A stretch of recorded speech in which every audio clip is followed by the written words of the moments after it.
Hey friends, Dr. Rob here. I am so excited about the material that we're going to cover this week. It goes right in line with what we've been learning over the last couple of weeks, but this is the biggie. If you are the type of person who knows you have some things that you have to do or need to do, you want to do, but you just can't get motivated to do it, man, is this information for you. It is going to be so great. Today is your day. Over the last couple of weeks, we looked at things like getting some personal clarity in your life. And the last one of those is step number 5. Remember that? Just move. You got to get moving on that. Here's the problem. When you're feeling overwhelmed, how do you move? And so last week we talked about that feeling of overwhelm. Well, today is the key. This is research that's originally done from Cornell University. How many decisions do you think that you make every day? How many decisions does the average adult make? And the answer is 35,000 decisions. Just walking out to the car, putting one foot in front of the other. Do you turn the lights off? Do you not? Getting in the car, backing out of the driveway. All of those things. The good news is most of that's on autopilot. We're not conscious of all those decisions, but the decisions we are conscious of, too often, they get overridden by how we feel at the time. Let me give you an example.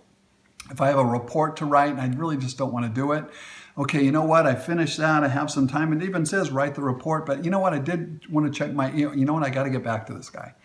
Or I want to go check on something else that I had to do with work. And so you come up with reasons not to write the report. Why? Because of the negative emotions and the negative energy associated with that. Because you don't want to do it. You're not really sure where you're going to go. It's hard to get to it, isn't it?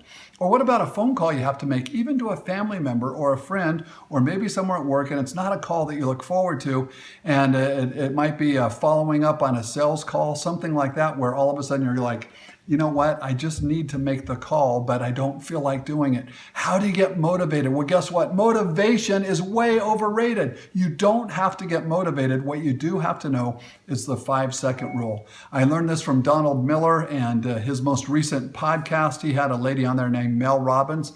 Fantastic information. I mean, it's so good. From the time that we decide we need to do something to the point where those negative emotions or those feelings kick in is about 5 seconds.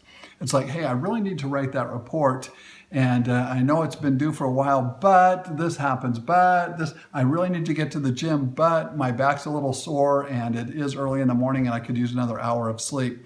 There's about 5 seconds in there that's the action time, that's the go time, but we don't activate that time. We can't use that time. Mel Robbins has figured out a way to do that. Here's what you do. I'm laying in bed, the alarm goes off, my gym clothes are laid out. You know what? My back is a little sore. I'm not really. 5, 4, 3, 2, 1. She says count backwards from 5. You can do it out loud or you can just do it in your head. As soon as you choose to start counting backwards, what happens is that's the part of your brain, the prefrontal cortex, that's the action part of your brain. You've already taken an action. You've already started to do something. What? Counting backwards. And so I really need to, get an extra hour of sleep. 5, 4, 3, covers come off. I'm going to get going on this. I really need to call that guy, but I don't want to. 5, 4, pick up the phone and start dialing. Take that 5 seconds, start counting in your head and just get going on the action before those negative emotions kick in. And what's so amazing is you will find yourself doing things that you thought you'd never be able to do. This has been so helpful for people who are on diets where, you know what? I've done pretty well all day, but I am hungry and I just want to reach for a cookie and it's 5, 4, 3, I think I'll have some grapes instead. The 5-second rule is what helps you move from where you are, even if you don't have the motivation to do that next good thing. Hey, I really need to clean out the garage, but that's going to be such a 5, 4, I think I'm going to go do that right now.